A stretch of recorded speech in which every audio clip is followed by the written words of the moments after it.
அன்பர்களுக்கு வணக்கம். வேதாத்ரியாவில் உங்களை சந்திப்பதில் பெருமகிழ்ச்சியடைகிறோம். நீங்களும் உங்கள் அன்பு குடும்பமும் வாழ்க வளமுடன். வேதாத்ரியா சப்ஸ்கிரைப் செய்து வழங்கும் வேதாத்ரிய உண்மை தத்துவங்களையும் வேதாத்ரிய சிந்தனை கருத்துக்களையும் அறிந்து கொள்ளுங்கள்.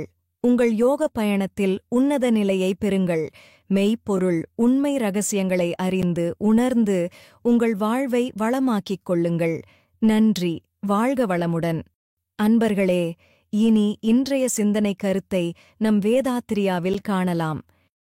வணக்கம் அன்பர்களே. வேதாத்ரியா வழியாக உங்களை சந்திப்பதில் பெருமகிழ்ச்சி அடைகிறேன்.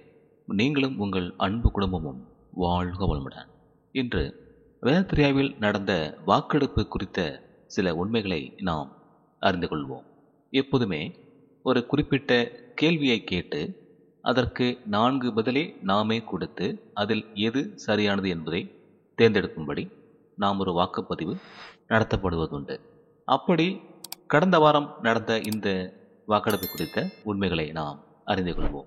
இந்த வாக்கெடுப்புக்கான கேள்வி, வேதாத்ரியாவில் வேதாத்ரி மகர்ஷியின் நேரடி தத்துவ விளக்க பதிவுகள் எதுவுமே தகுந்த வரவேற்பு பெறுவதில்லை. இதன் காரணம் என்னவாக இருக்கும் என்று கேட்டிருந்தோம். இந்த கேள்விக்கான நோக்கம், கருத்து, விளக்கம் என்ன என்றால், வேதாத்ரியாவில் நம்முடைய குரு மகான் தத்துவ யானி வேதாத்ரி மகர்ஷி அவர்களுடைய உரைகளை கேட்பது மிகுந்த பயனளிப்பது. அவருடைய ஒவ்வொரு வெளிப்பாடும் இறை தத்துவத்தை உணர்த்துவதாகவே இருக்கும். அது சிறியதாகவும் இருக்கும், பெரியதாகவும் இருக்கும். ஆனால் இரண்டிலும் மிகப்பெரிய உண்மை அங்கே பொதிந்திருக்கும். அதை விளங்கிக் கொள்வது நமக்கு கடினமாகவே இருக்கும். ஏனென்றால் குறிப்பிட்ட அந்த நிலைக்கு நம்முடைய மனதை பழக்கிக் கொள்ள வேண்டிய அவசியம் இருக்கும். ஒரு இசை கேட்பதென்றால் ஹார்மோனி என்று சொல்லக்கூடிய நிலைக்கு நாம் வர வேண்டும். நம்முடைய மூட் என்று சொல்லக்கூடிய நிலை இருக்க வேண்டும்.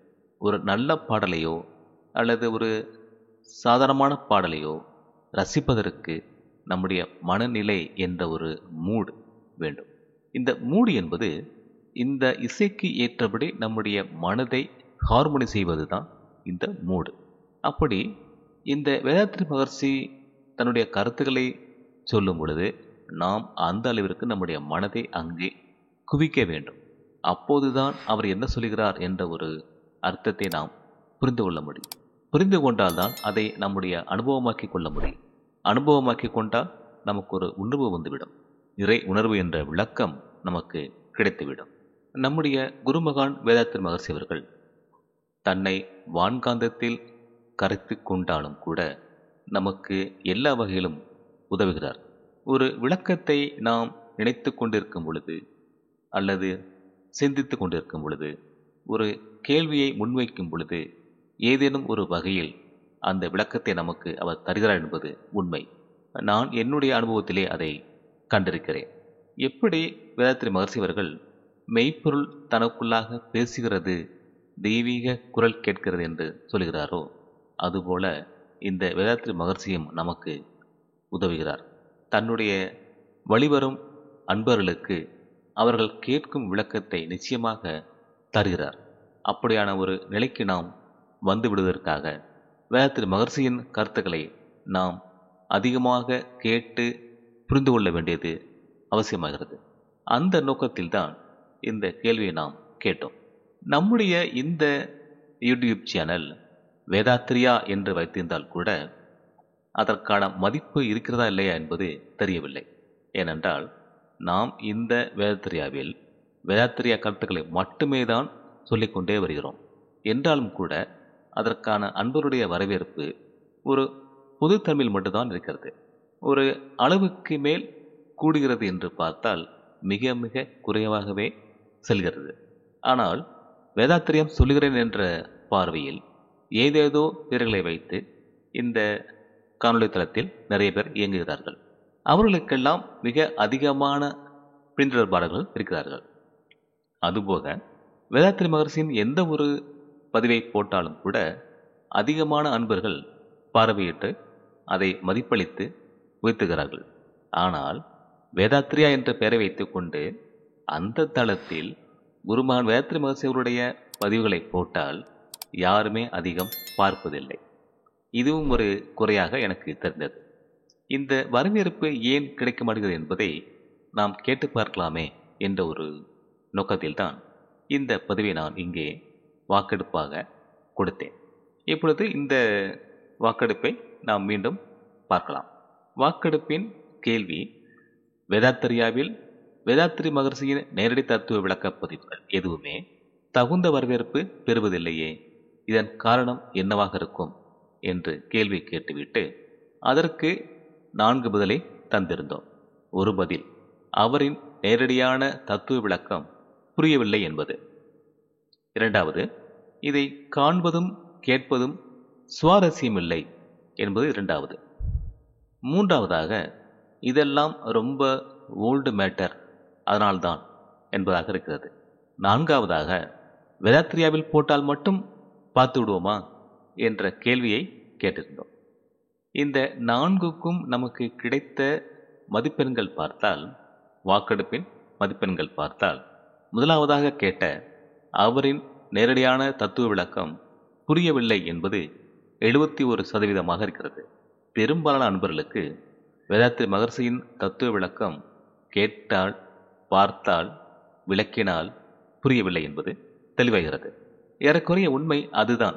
ஏனென்றால், நான் முன்னே சொன்னபடி குருமகானின் வார்த்தைகளை கேட்பதாக இருந்தால் நாம் அந்த அளவிற்கு நம்முடைய மனதை கவனம் செலுத்த வேண்டும்.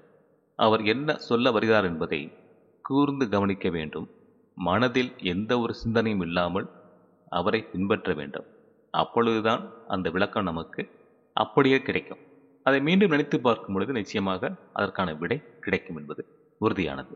இதை 71% அன்பர்கள் வாக்கெடுப்பாக தந்திருக்கிறார்கள். இதை காண்பதும் கேட்பதும் சுவாரஸ்யமில்லை என்று 12% அன்பர்கள் வாக்கெடுப்பு தந்திருக்கிறார்கள். அதே போல வேதாத்ரியாவில் போட்டால் மட்டும் பார்த்து விடுவோமா என்ற கேள்வியையே 12% அன்பர்கள் வாக்கெடுப்பு தந்திருக்கிறார்கள். இதெல்லாம் ரொம்ப ஓல்டு மேட்டர், அதனால்தான் என்று 4% அன்பர்கள் வாக்கெடுப்பு தந்திருக்கிறார்கள். இந்த 4ஐயும் தந்துவிட்டு அதற்கு பிறகு நான் ஒரு கேள்வி கேட்டிருந்தேன். உங்கள் அனுபவத்தையும் நீங்கள் இதில் பகிரலாம் என்று கேட்டிருந்தேன். அதற்கு ஒரு 5 அன்பர்கள் விளக்கத்தை தந்திருக்கிறார்கள். அதில் ஒருவர் லலிதா சுனைராஜ் என்ற ஒரு பெயரில், மகர்ஷியின் தத்துவங்கள் அருமை, அதை பின்பற்றி வாழும் மக்களை பார்த்தால் புரிந்து கொள்வார்கள் என்று சொல்லியிருக்கிறார். இது நல்ல ஒரு விளக்கம்தான். ஏனென்றால் மகர்ஷியின் தத்துவங்களை கேட்டு அறிந்து புரிந்து கொண்டு அதை வாழும் மக்கள் தங்கள் வாழ்க்கையை மாற்றிக்கொள்வார்கள். அவர்களை பார்க்கும் மற்ற மக்கள் எப்படி இந்த மாற்றத்தை பெற்றார் என்று கேள்வி எழும் அல்லவா? அந்த கேள்விக்கு பதில் மகர்ஷியின் தத்துவங்களை கேட்டு உணர்ந்து கொண்டதுதான் என்பதாக இந்த பதில் இருக்கிறது. இரண்டாவதாக, சின்ன வேலப்பன் என்பவர், வேதாத்ரி மகர்ஷி இந்த பூமியில் நமக்கு கிடைத்தது பெரும் பாக்கியம். அவரது கருத்துக்களை தினமும் சிந்தித்தும் படித்தும் சத் சங்கத்திற்கு அடிக்கடி சென்று ஆர்வமுடன் பயில வேண்டும். முயற்சித்தால் முடியாதது ஒன்றுமில்லை என்று சொல்லுகிறார். இதுவும் மிகச் சரியான கருத்து தான்.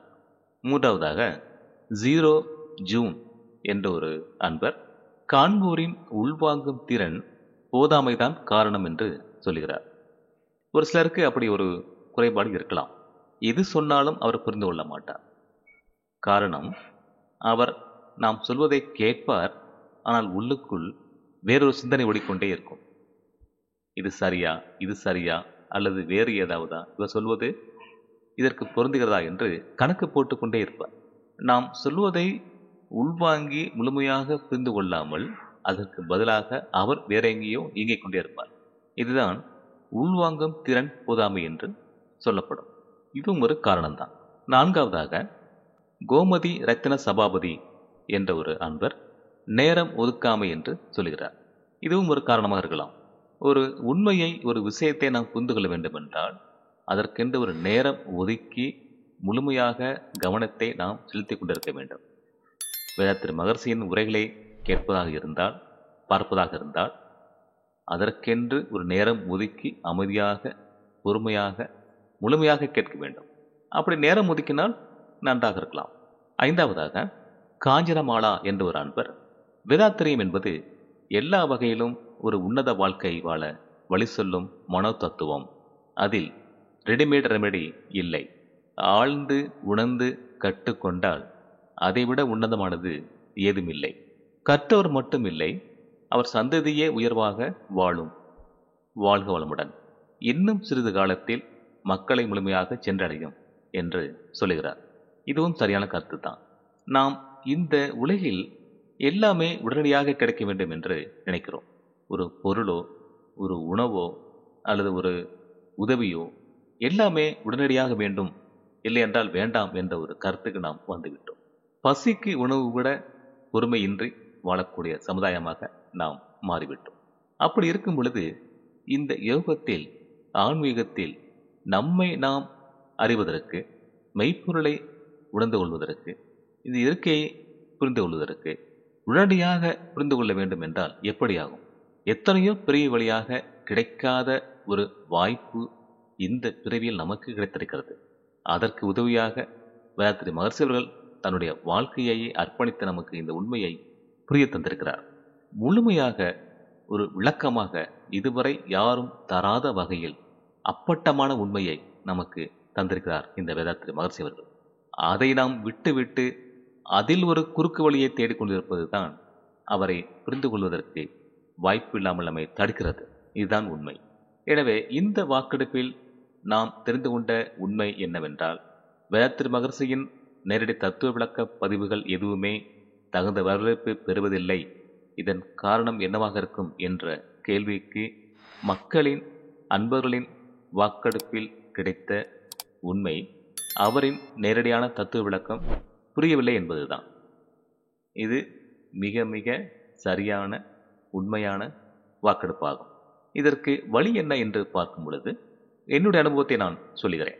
என்னுடைய 18 வயதில்தான் இந்த வேதாத்திரியாவில் நான் நுழைந்தேன். அப்படி தீட்சை எடுத்துக்கொண்டு பயணிக்கும் பொழுது உடற்பயிற்சிகள், காயகல்பம், தவம், தற்சோதனை என்று விளங்கிக் கொண்டு வரும் பொழுது உண்மையாகவே வேதாத்திரி மகர்ஷியின் விளக்கங்கள் எங்களுக்கு புரியவில்லைதான். ஏனென்றால் எங்களுடைய வாழ்க்கை முறை, அந்த வயது அனுபவம், ஆர்வம் இதெல்லாம் கலந்து ஒரு திரை போல மறைத்து கொண்டே வந்தது. இந்த திரையை எப்படி விளக்குவது என்று கூட எங்களுக்கு தெரியவில்லை. யாரிடம் கேட்பது என்றும் தெரியவில்லை. கேட்டால் என்ன சொல்வார்கள்? தவம் செய், கிடைக்கும் என்று சொல்லிவிடுவார்கள். இப்போதும் அதே பதில் தான் கிடைக்கிறது நிறைய பக்கம். அப்படி நாங்கள் தேடிக்கொண்டிருக்கும் பொழுது ஓரளவிற்கு மகர்ஷியின் கருத்துக்களை உள்வாங்கிக் கொண்டோம். என்றாலும் புரியவில்லைதான்.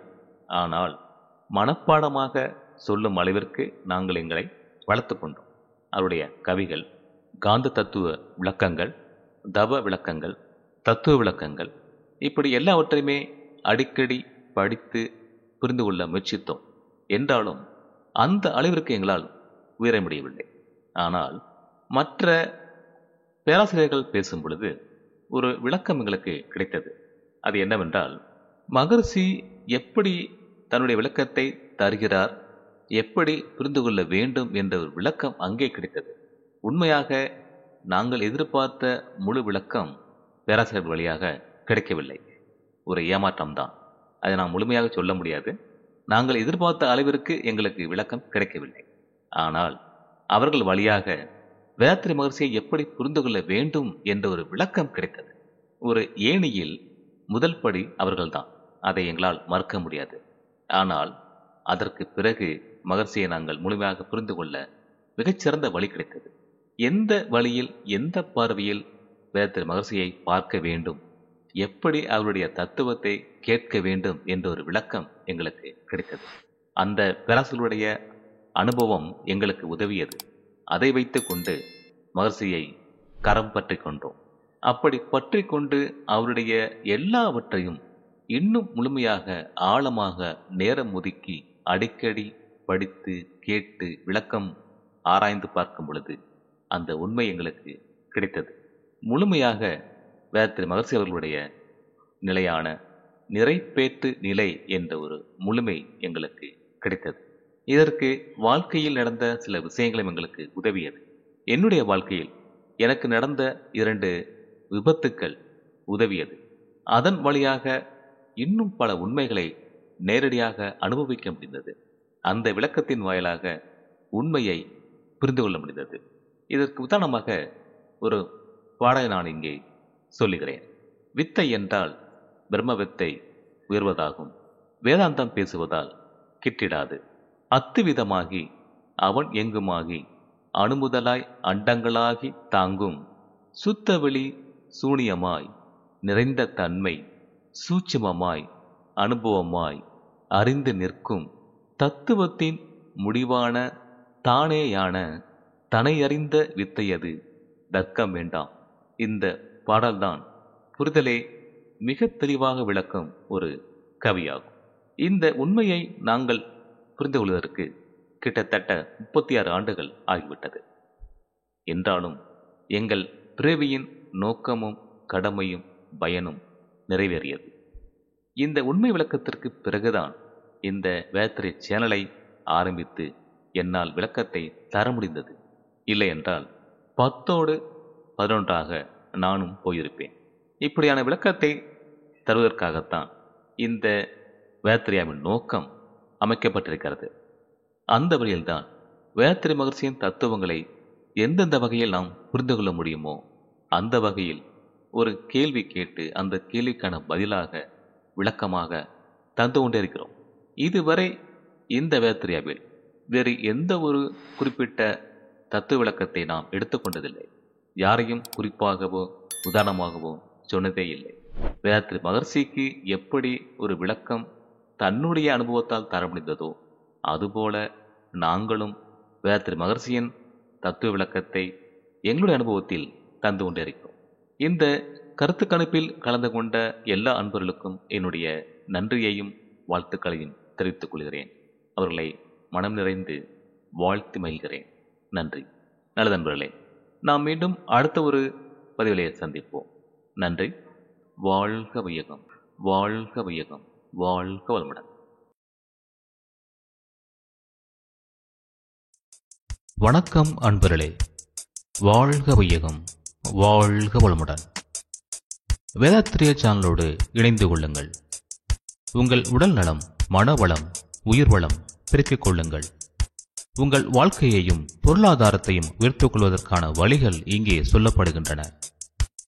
இன்றே சப்ஸ்கிரைப் செய்து கொள்ளுங்கள். வாழ்க வளமுடன்.